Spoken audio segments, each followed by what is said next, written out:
ہم جانتے ہیں کہ یہ زمانہ جو ہے توحید پر کس طرح سے جو ہے حملہ آور ہو چکا ہے، اور کس طرح جو ہے ہر وقت جو ہے توحید کی کاٹ پر رہتا ہے، کس طرح توحید کو نیچا دکھانا ہے اس کی فراق میں رہتا ہے۔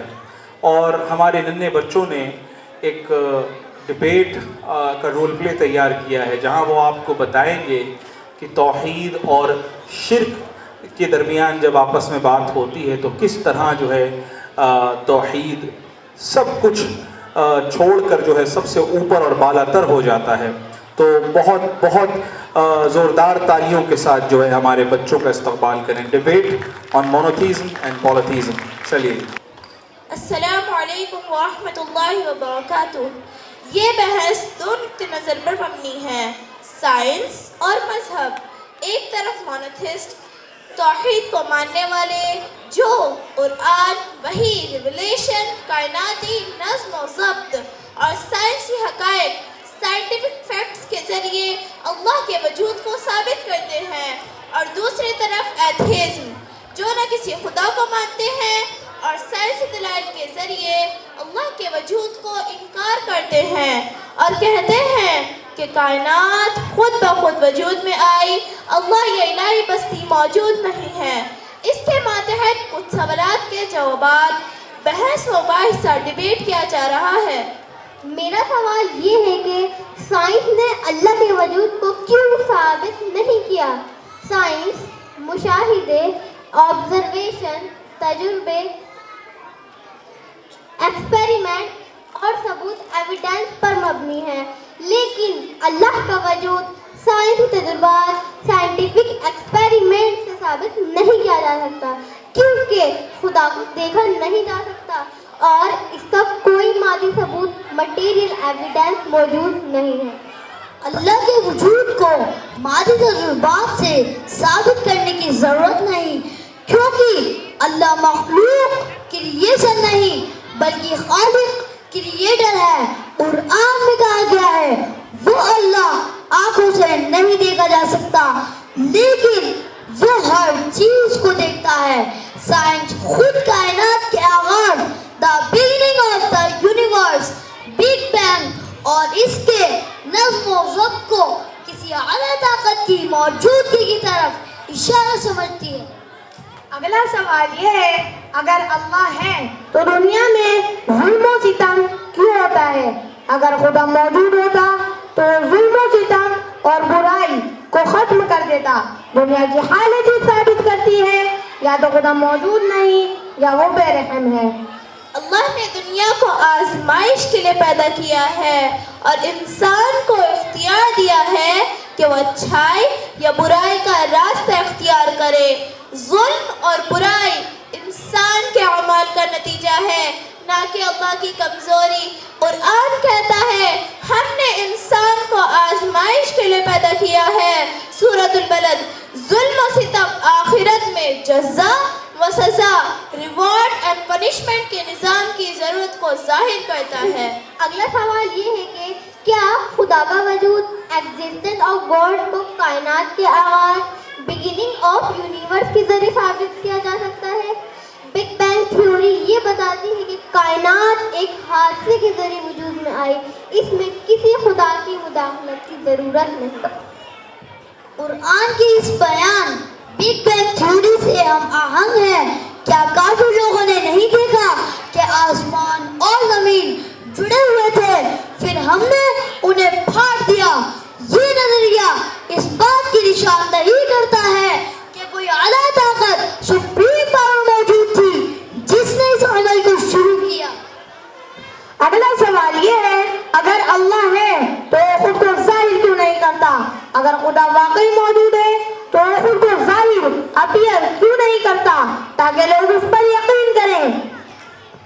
اللہ نے اپنی نشانیوں کے ذریعے اپنے وجود کو واضح کر دیا، جیسے کائنات کی تخلیق، کریشن آف دا یونیورس، زمین کا نظم و ضبط اور انسانی زندگی کا پیچیدہ نظام، کمپلیکس سسٹم۔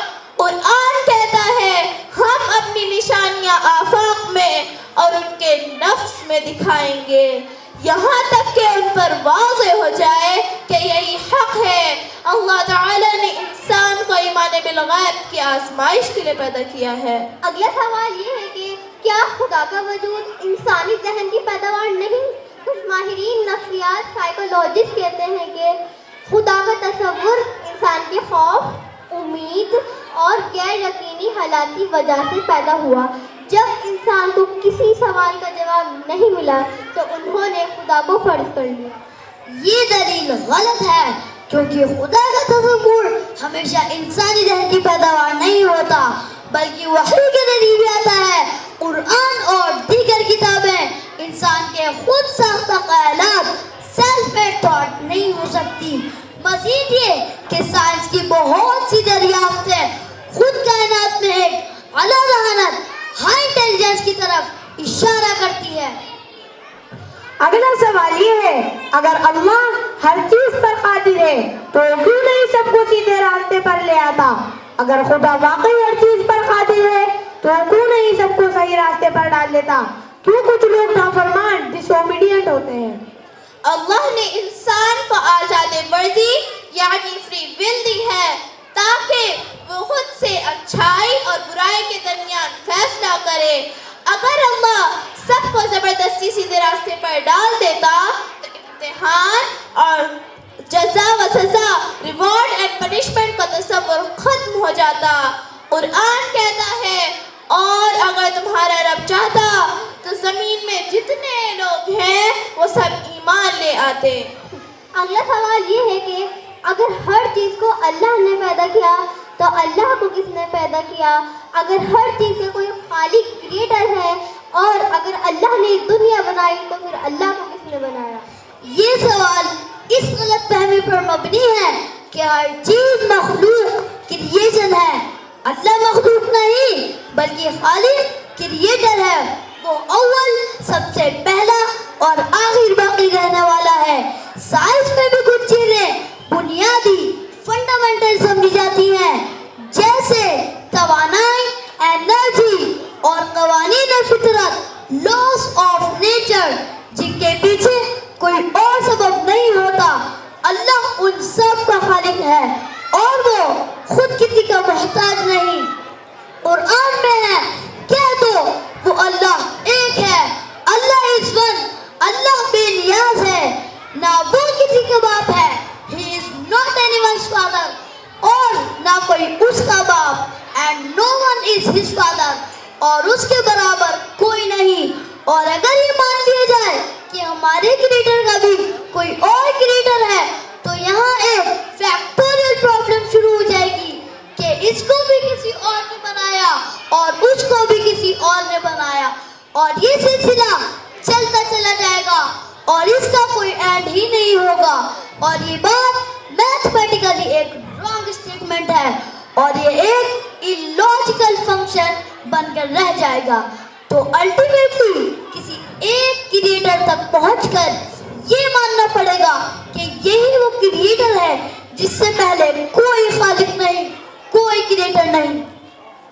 اگلا سوال یہ ہے، اگر اللہ سب کچھ جانتا ہے تو دعا کرنے کا کیا فائدہ؟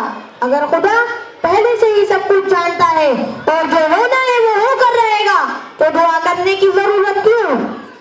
دعا بندے کی عاجزی، ہیوملٹی اور اللہ پر بھروسے کا اظہار ہے۔